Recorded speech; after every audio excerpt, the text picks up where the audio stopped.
BTC ترک یکی از بزرگترین صرافی‌های ارز دیجیتال ترکیه هستش که ارزهای معروف مثل بیت کوین و اتریوم رو پشتیبانی میکنه، اما محدودیت‌هایی هم داره. اول از همه محدودیت جغرافیایی داره. شما برای اینکه بتونید از این صرافی استفاده کنید حتما باید ساکن ترکیه باشید یا حداقل مدرک شناسایی ترکیه رو داشته باشید. اما مشکل اصلی این صرافی اینه که تراکنشاش خیلی بالاست و سود شما با لیر حساب میشه، نه دلار.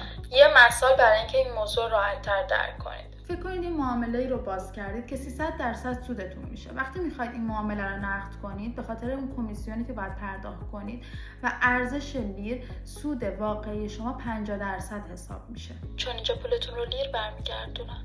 و ارزش لیرم که مدام در حال افت کردنه. حتی اگه اون معامله سودم بشه، سود خیلی کمی نصیبتون میشه.